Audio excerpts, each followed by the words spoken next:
hope all you guys enjoyed, and ladies enjoyed Mother's Day 2020. I believe this is the second holiday we had to endure during this pandemic. The first one being Easter Sunday, which is a staple, I know, in our community for going to church and going out there and getting that good word. But second to that, it has to be, Mother's Day or Christmas. But, it would have been nice to be at home, but I hope you guys enjoyed that. And we're back. We're back for episode 2. Here I have, in the episode with me, myself, former NCAA collegiate player, current college coach, and the son of Michael Bond Sr., who's a former federal worker for 25 plus years, former youth coach, and is, like I said, a father to myself. Also, I have with me a great mentor, great person, my Uncle Rick, who was a healthcare worker for 15 years, former youth coach as well, and is a father to Diamante McKinley, who is a standout basketball player who I got to play with, but we went different routes. He played at Tulsa East for some years, ended up playing at Ashland, Iowa Lakes, and Midland for his basketball career. He is now also a father, and he talked about that a little bit last week. So thank you guys for joining me again for episode 2. How was Mother's Day? Oh, real good. Great celebrating the mothers.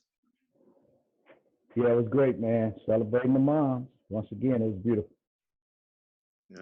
Mother's Day was great. Always a privilege to appreciate the moms during that time. So it was a great day, even though the weather wasn't all that. But it was great. Thank you for sharing that. And yeah, I heard y'all had a little bit of snow where y'all was at. It was a little gloomy, a little rainy, and things like that. Nothing different. I'm talking like I know nothing to brag about. I was in the next state over, so it was nothing too spectacular in Minnesota as well. So let's get right on into it. We have some great topics to talk about today, and our first one is it's pretty interesting. Last week we talked about the privilege and the blessing of not only being a father to sons, but being a father in general. My dad and Uncle Rick talked about some good points in that aspect. But now we're gonna put a little twist to it, and the dynamic shift of being a father. When that child may not be yours, or where you're dating a young lady or lady period that already has children in the picture. So, both of these guys I feel like are great resources to educate us sons or us young men out there about this topic. And the floor is yours for you guys. I'll take a step forward. Me myself. It's kind of special, very special, because the lady that I dated at the time, I'm married to her now, and to be a parent of, and it's kind of a sensitive issue because it was a female. It wasn't another male where I can teach him basketball or go into sports. It was a female, so I had to be very sensitive with that approach. And it was just, I was ready for the challenge. I stepped up to the challenge, and she respected me and accepted me as a father figure, because her father had passed away, which was a friend of mine many years ago. And it just was a special moment, and I love her dearly today. And she's grown up to be an entrepreneur and a businesswoman in the daycare business herself. And it just made me very proud to do that. And it wasn't no difficult times because she attended Rufus King. She did the things, and it just made my job that much easier. But, you be tested either way it go, because, I really always wanted to do the guys, but I had to do a daughter and other daughters.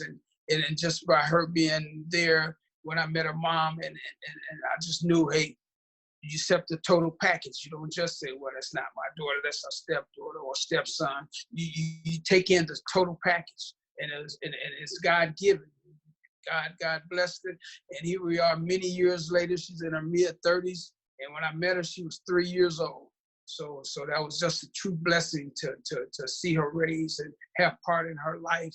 And right today, we still live together and respect each other in more ways than you can imagine. But I always have to throw the Lord in there I thank God that he put her in my life, because I learned some things from her, and I try to teach her just to respect yourself, and you got a lot of good things out of it. That's basically how it turned out. So, it's a great experience. No pressure at all, I was willing and ready to accept it because I loved her mom. Uncle Rick, thank you for that insight. Definitely tremendous stuff you shared there, Dad. I'm gonna give it to you now, to kind of give your testimony. Here you go.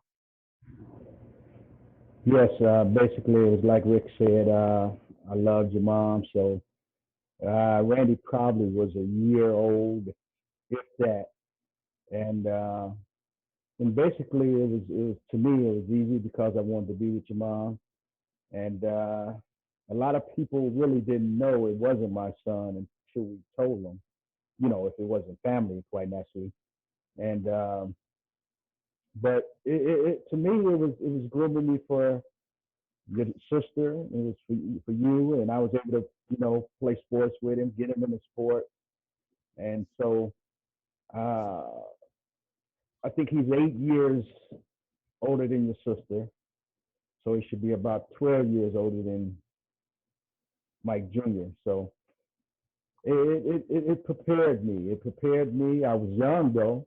I was about 19 or 20, and you know your buddies at the time, they're telling me that I'm too young for that, and I got a little criticism on that. But at the same time, I know where I want to go with this because once again, hey, there was no step. It's like if I'm gonna be with you, that's my son, and we have always remained a great relationship, even though me and your mom is not together. He still is my son. He still called me pops, and I have a lot of respect for him. Um, so that lets me know that I instilled what I have instilled in all my kids. But I did it I did it a second time and raising uh, a daughter and a son, which is my wife Stephanie at this time, kids. So I did it the same way. I always respected that they do have, dads. I didn't never want to step on their toes, but at the same time, I made sure that, there was respect for me as a father, and I think I can say I earned respect from all my kids.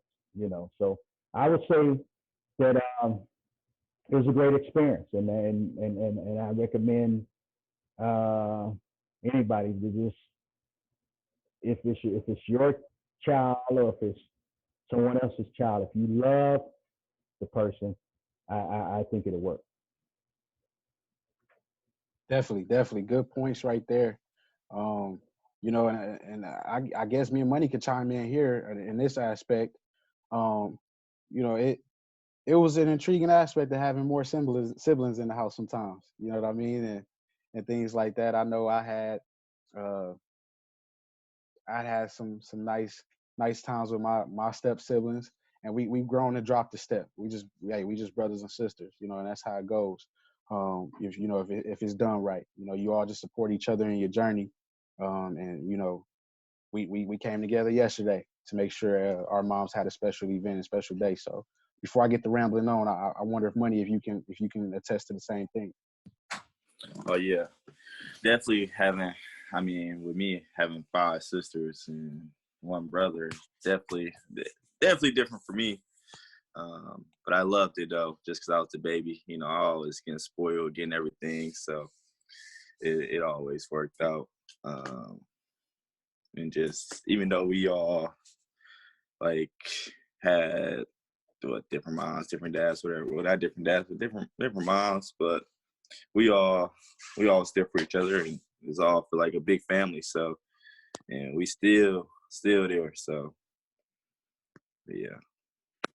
That's a great point. And I think what we all see, man, is if you just kind of let the process take lead its course and take its course, what you will see is each child has its own, characteristics and personalities that make them unique. It's no different than classrooms or with sports teams, and things like that. So each parent knew right away which buttons to probably press with certain kids or not.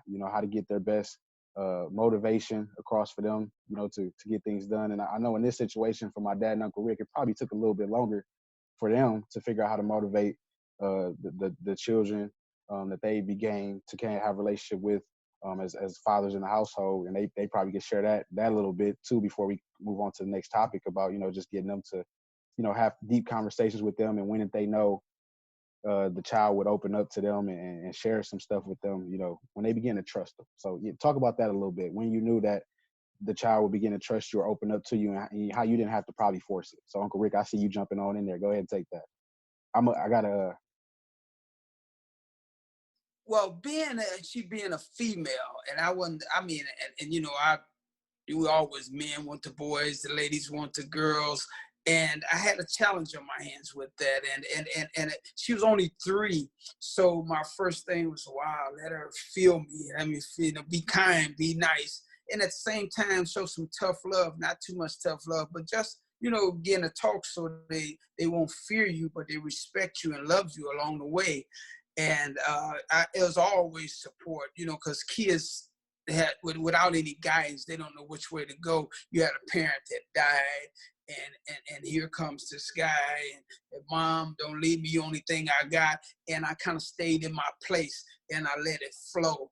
And that was the support and the love that I gave her. And then as she was able to get to know me and feel me better, she got comfortable around me, and I would talk to her and take her places and do things. The love just grew, and it was just a lot of support there with me, because I knew she needed that, because it wasn't just a breakup with her father, or her mother did. Her father passed away while she was a very young child. And I knew that was a delicate situation, and I did it in a way that God would have wanted me to do it, and that was like kind of just go along with the process instead of taking over and saying this is how it's going to be, because that's a very sensitive situation. But it turned out even better than I could even imagine.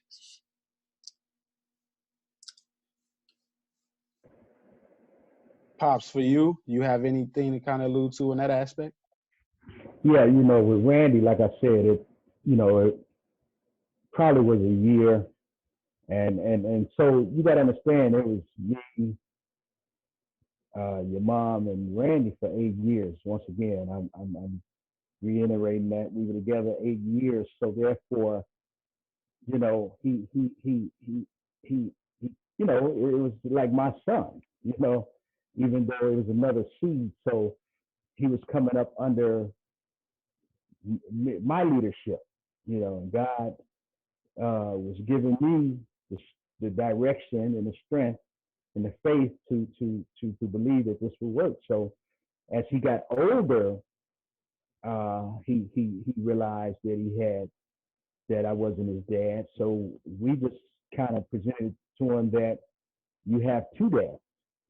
You're blessed to have 2 dads. So and luckily, I had a talk with his dad and basically told him that I'm not trying to step on his toes. I got everything, and I love him just as much as his own dad loved him. So I just thought that was a benefit, and going to later years when I met Stephanie, it was a little different. It was a little, where you had to pray about it, because now you're going into a situation where I had been divorced, she had been divorced, but once again, the kids are older now. The kids are older, so now, like Rick said, you trying to gain their trust, and I think it was a little more easier with Kelvina, because you still got to gain her trust because she's a lady, like Rick said, and she don't want to lose what's close to her. But by Kelvin being a young man that,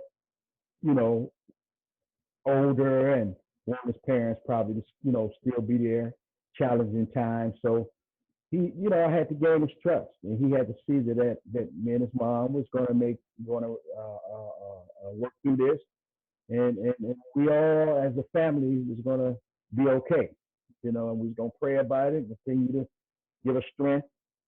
And as as the years progressed, he's seen how serious I was and how serious his mom was. Then things eventually got better and better and better. Nice, definitely. That's some stuff, man. We see it a lot of times. You know, even me and Money and myself, Money and I, we see it. You know, between the people that we hang out with, even though we are in our 20s and things like that. A lot of the guys we hang out with are in that situation now. So hopefully they hear this and they are able to take some things from what you guys said. I think the last point Hey, we can go ahead, Pop, can I add something on to mine without messing you up? go for it. Uh, One thing else I wanted to say too, you know, as going through this, you have to learn also that you said it earlier that even your own kids are different. Yeah, So you have to treat everybody accordingly. You know, you have to figure their strengths and weaknesses out and raise each child differently. And that's one thing I had to learn as well. You know, and I learned that was a good lesson for me as well. yeah.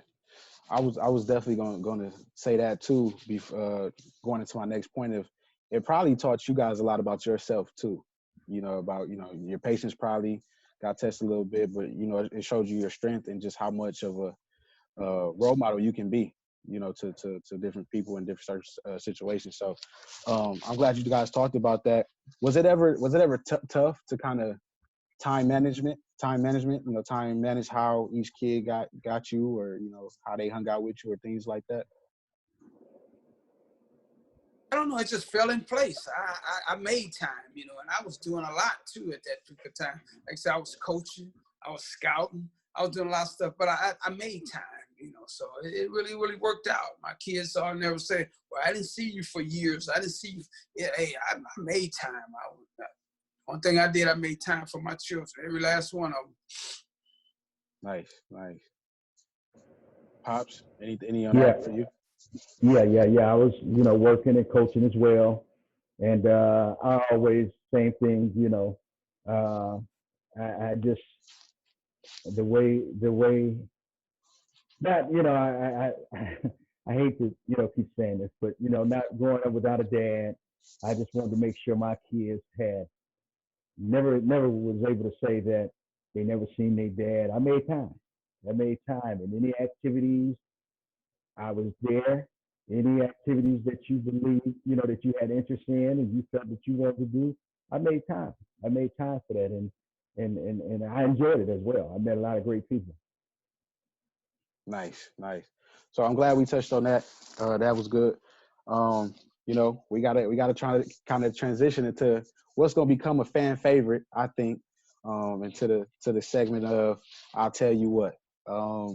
And last week we talked about the Bulls, and the Warriors. How who will win and things like that. Now we kind of it's not so much a picking. It's a little bit more. It's picking, but it's a little bit more tricky. Now we have student athletes deciding whether to go G League right away, or college. They found the way to skip that backdoor route of having to do the one and done. So for Money and myself, if we would have had that option, I want to know, Money, what you would have done, but I also want to know what advice our pops would have gave us in this situation. You got some guys walking into $500,000 contracts, or they get the competition of playing against professionals right away, and things like that. And of course, a lot of mothers will probably say, well, they're missing, and fathers. But for me being a coach, I hear this question a lot from the mothers about the academic component and education component, things like that. But they're missing the academic and education component because they're not technically in school. So let's talk about this, fellas. What will be done here in these situations? Money, you go first. Yeah. So I got a lot to say about this one. So I mean, I never will say, like, first, I never say I changed my route with what I did. Cause I mean, my parents always made sure to, like, get the degree. That was one thing I wanted to make sure that I did for them. But just going into it, like, I tell you what, that I think now, like, it's perfect. Like, after you see, like, what's going on with college and everything, like, if you big enough and to the point where like, hey, this is what you want to do for a full-time job. This is what you're passionate about. You got to go what you passionate about. Like school and stuff is always going to be there. You got to go get your money at a point in time, because an injury or anything could take that away. In my view, college, all you're gonna do is just waste your time with maybe building up student loans, or you're gonna catch the little Pell Grant money. You're gonna go ahead and make some millions, whatever it is that you're gonna make. So I think what they doing, like Jalen Green, he started it off. It was perfect. Why not? I mean, you got LaMelo Ball and all them who went overseas and did it. Looking at an interview when Brennan Jennings said going overseas is the best thing he did, then jumping pro. He made $1 million at 18. You don't know, to me 18-year-olds making $1 million, and then being able to get their mom or anybody else like a house, or just you being financially stable at that point. But no, I think it's a big thing. I mean, it's not for everybody. Definitely not for everybody. I believe you're stocked up there. You believe you can handle it, because it's a different ball game when you get to that pro, because it ain't just I like the game. You got to love it. So if you love it, it's definitely for you. It's a transition, but you got to know how to become from a boy to a man fast on that. So that's my input on it. I hand to whoever else want to put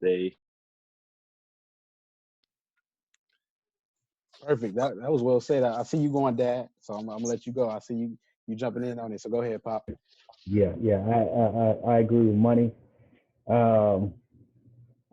I tell you what, son, the pandemic has changed things. It has opened my eyes up to some things. I always told my kids to get their education first and foremost. And that's because I had went to college for 3 years, and then I chased the money. So I was like, I get back to that education. And I know I could have made time. I made time for everything else, but I just never got back to it. So that's why I push you all so hard, and every young man that I ever coached or mentored to go get their education. But now, studying things and the pandemic, and you can go online, and they don't know if the universities is going to be accepting kids to the school, or everything's up in the air. So I would say go get your money and still go online and get your courses. And I still want you to get your education now. I'm just gonna let you go get your money. And like Money say, we don't know if your health's gonna hold up or what have you. But at the same time, it's a catch-22. You have to be ready. You have to be ready for the jump. You have to be mature. Now you have money. Everybody's not good with money, so it's a catch-22 to that. But for these young men now, I think that you're going to see more of that because of what's happening with the pandemic. It has opened a lot of people's eyes with, why should I go get, a lot of debt? I'm only going to probably, if you're good enough, you're only going to do a year. And I can always go online and do my courses, So they throwing, what Jalen get 500,000, So it's something to think about these days. Uncle Rick, they leaving us some scraps. For what you got? I know, man. They didn't cover so much. I'm like, man, let me get in and see where I can jump in. You ever see young ladies play double dutch? You're there, you don't know when to jump in. Can I get in there? Can I get in there? But anyway, what's the title say? I tell you what. And listen, son, you were right on the nail. You hit the nail right on the head. And Mike touched a lot of the issues. I was going through the same thing as he was talking. I'm like, that's what I was gonna say. But I tell you what, times has changed. and it's more of, it's not like you Booster said, forget education, jump and get the money. You're saying, what's your situation? You could always go back to school. And I'm not putting school second or last, because I like him. I want money. Get that education first. That gives you that platform as you guys got that degree. But now the times have changed for the seniors that's coming out of high school now. And they like, my mama's poor. My dad is struggling. I come from a one family home. I'm in the ghetto. And you can go back to school, or you can go online and go to school if physically you can't get in. So things are changing. These pros and these leagues are seeing that, like, we throw him the money, he gonna come to us. And so you get baited in, but it's not a bad thing. It's just your situation. And I really, like I said, I support education first and foremost. But if your family is doing bad, you can help your family out, and you can help the person coming up behind you, and they can get a better education. You can help someone get a better education. It's a matter of your skill level is that good. Like this young man out of California, Jalen, you know, that $500,000 with the right management of it, he could make that work, because he's going to end up, once the NBA get going, he's going to end up with a lot more than that. But hey, it's a lot to be said on that, and I think both of you guys, Mike Senior and my son, you hit the stuff right on the head. It's your situation, and you guys already know you got your degrees and probably can go back to school and get something else. But at the same time, it takes money to live. I just said you have to have money to live while you're going to school. That's why you get financial aid and loans and everything else. But if you're jumping out and he already got a high school education, he can go and make some money, and somehow in there, somebody that's good in his corner and can do like we did with y'all. Reach down and say, son, or stepfather, or uncle, or brother. Somebody said, now squeeze the education in there. You know, you can make a nice decision, but you still can go back and get your degree. Just don't put it off too long. Excellent points by all three of the guys that went before me. And my points are not going to be too long. I only got two. I think it's interesting. I think all three of us can agree. The pipeline that started all this was LeVar Ball with his sons. It's interesting to me that we're doing a Listen Son podcast based off of father-son relationships. And I think the guy that really opened this door is LeVar Ball, and how he managed his sons and promoted them. They were the first people I seen that, you know, they kind of took this route. You know, I know like Brandon Jennings did it and things like that, but I think he was the focal point to show them, you know, you still can do this as a viable option and still kind of, you know, make some money. You know, some people might combat me with that later on as they watch this podcast, but that's my 2 cents on it. And additionally, this, like you all have said, you know, the situation, what this pandemic has taught me, and so many of the spring sport athletes will agree with me, you never know when your season might be stripped away from you, or where your opportunity might be stripped away from you. They've been training all year round for the spring sports of baseball and track. And some guys were dependent on this season to get some college offers and things like that, and they don't have it. Some young ladies as well.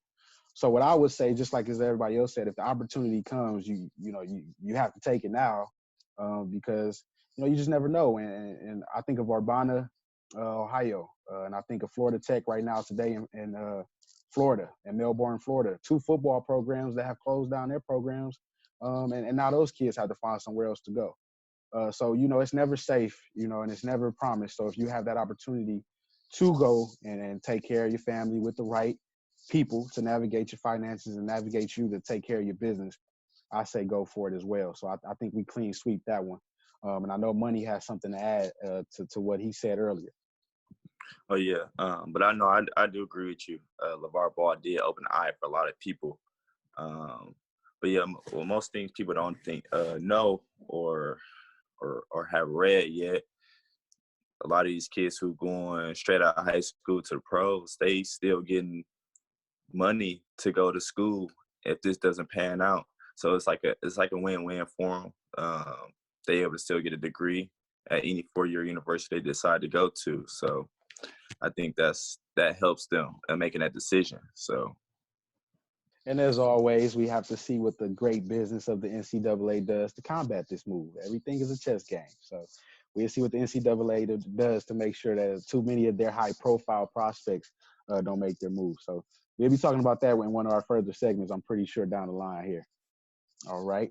moving on along, it's time for the juniors now to be on the hot seat. We've been putting our fathers in an aspect to ask a lot of tough questions and answer tough questions and things like that of their situation. But I think they putting us on the hot seat with a good one, and I think my Uncle Rick is going to deliver it, the question that he has for Money and myself. Money, I hope you're ready, man. He getting ready to serve us up something. Well, my question is, and like I said, listen, son. Now, you know, I was always in the stands. I put you out there no matter what sport it was. We juggling sports. And when it got to AAU time, and we went, and you guys might have been down there 10 days, and I might have to leave day number 5 or 6. And I know I got the little look, and you had to change your room. I had to cancel out my room and then push you over to another parent, and they was willing and ready. We had some responsible, real loving parents that would look out for you while I was down there, because I had to get back and go to work. How did you process that? How did you, I mean, you did well because you went through the whole 9. You didn't drop out and quit and say, I don't want to do it no more because you can't stay there. I wonder, what was you going through when I first told you down in Florida that I can't stay? It was me and Gilly, and we left you and Jalen down there. But I don't know, what was you going through? What was going through your mind at the time? Yeah, I mean, what was going through my mind was like, I was ready to go. I wanted to go home with my dad. I was like, hey, I'm not trying to stay here. But no, I definitely cried. I was like, man, I was sad. I think it was probably your first time now I've been at a game of mine, and we hours away. So it definitely was emotional for me. I didn't know how to really take that one. I mean, like you said, we had some great parents who helped me get through it. But at that time too, also, they helped me grow up at that too. It's like, all right, if I'm able to get through this and actually want to play basketball, sometimes he might not be there. And it was a thing of you being able to trust me and to grow as a boy into a man too. So that was my main thing.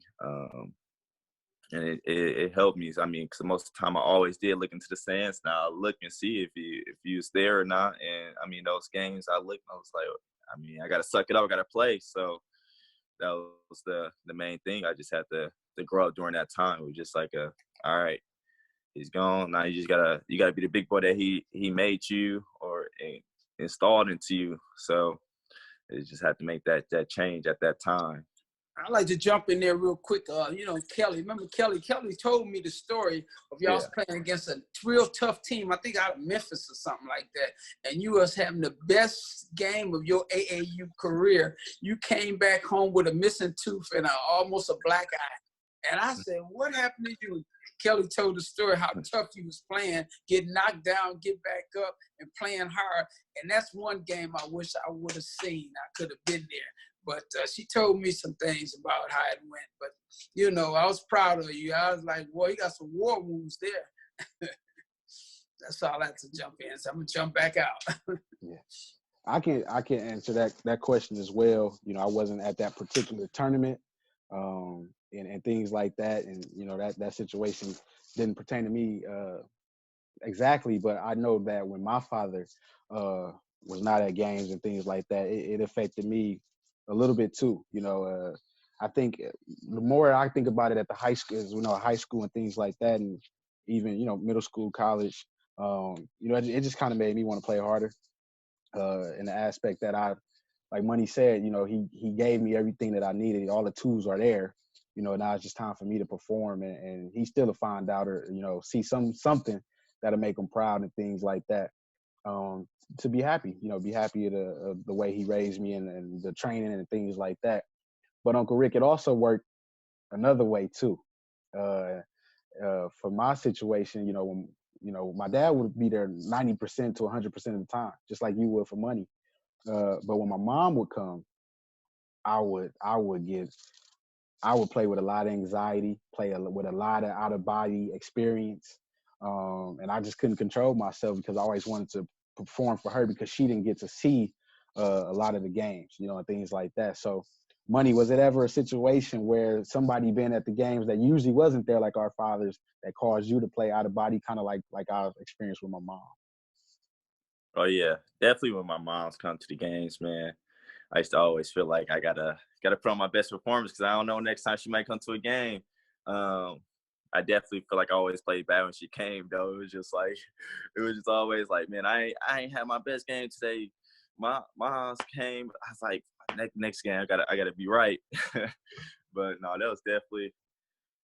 She always was like, you did good, and I'm like, no, I didn't. But I always loved that she came though, and it was just them times I just feel like I needed to do my best when she was there.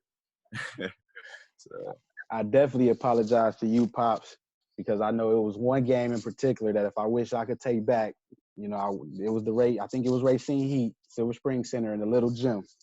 You know, and it already was against our advantage because Racine Heat like to put a lot of pressure up on us and things like that. And then we planned them in that little gym B in the Silver Spring Neighborhood Center. And my mom happened to be there. And I really did not act like Michael Bond Jr. that day. I probably acted like what you probably want to call me, and we're not going to say it so we don't lose certain viewers, but I acted like, you know, something that you didn't raise. And you do a lot of crying, a lot of high temper, and choking up on the sidelines and things like that. And, you know, I know it must have been tough for you to say that's my little man that day. And, you know, I probably got home and got told to go upstairs or whatever. But, you know, I agree with you, Money. It was definitely some bad games that came out of that situation. So, you know, that affected me more than per se when my dad didn't show up to the game. So, Uncle Rick, I see you chuckling over there. I'm at it before he get in real quick. And I'm sure he probably gonna talk about it.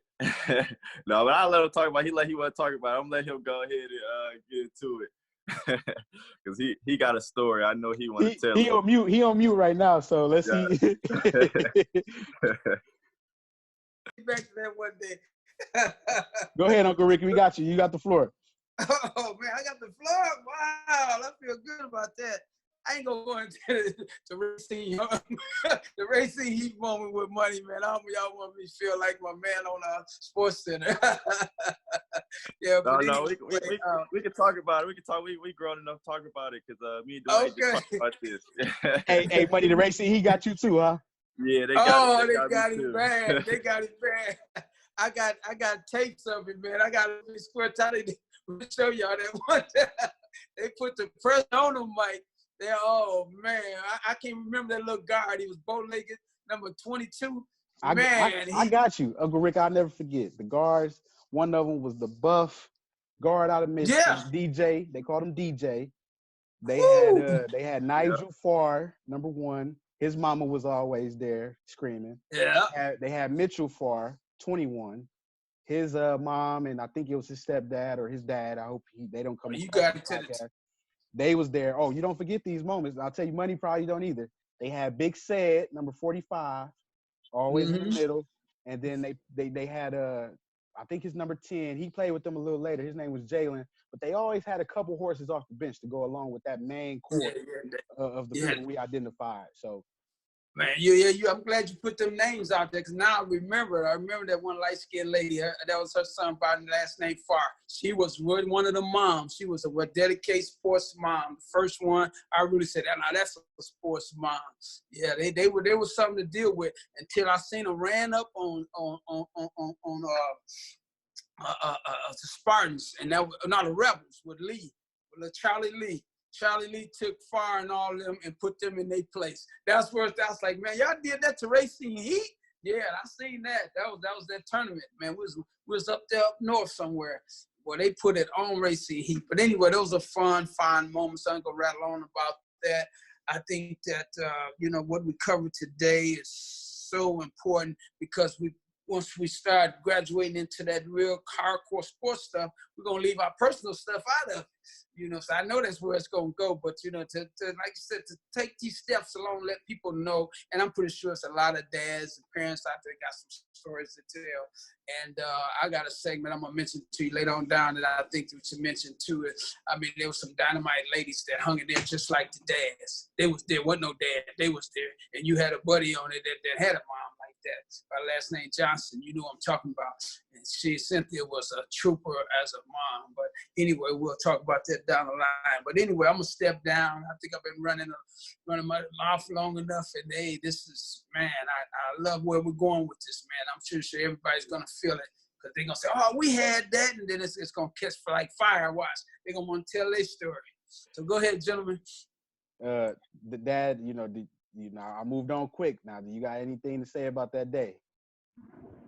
Yeah, I want to say, yeah, Money, I gotta say it, man. Rick, I gotta say it. Now, you already know what we're dealing with the Heat. You know they're not just bringing their team, but they bringing fans, man. Like Rick said, they bringing women. They're man, just the like women was guys, something else. man. Yeah. So now, one of the biggest games, his mom comes, and everybody asking me what's wrong with it. And I'm on the stands like, suck it up. But I knew what was going on, man. We didn't need no added distraction playing the Heat, because they were coming. Like you said, them guards, man, they were rough. And we needed him at full attention. And he clowned that game. He clowned, man. And his feelings and pounding and out of like you said, out of character, man. I mean, out of his body's fears. But I knew what was going on, man. But it was one of them, not now, son, not now. Listen, son. Hey, that was one of the listen, son moments where if I used to coach him, but I was like, I wish I was down there. You know what I mean? Right. Money, hey, Mike. Yeah. I was gonna say, at least you had to sit down and watch the game over and over, and your pops ain't record that one. I don't know if you did or not, but yeah, I had to sit down and watch that game over and over and over. Yeah. I just recently seen that tape. I have to bring it up. I said, Racine, I walked up to Money with the camera, put it right in his face. Hey, Money, you get ready to watch it again, sound like. Hey, we all be together then. Right. Yeah. I take a lot of games, man. I take a lot of games just like your dad, but I don't think I take that one. I should have, though. We left that one at the gym with us like we should have. Yeah. Yeah, but you know what? I think we all can attest to it.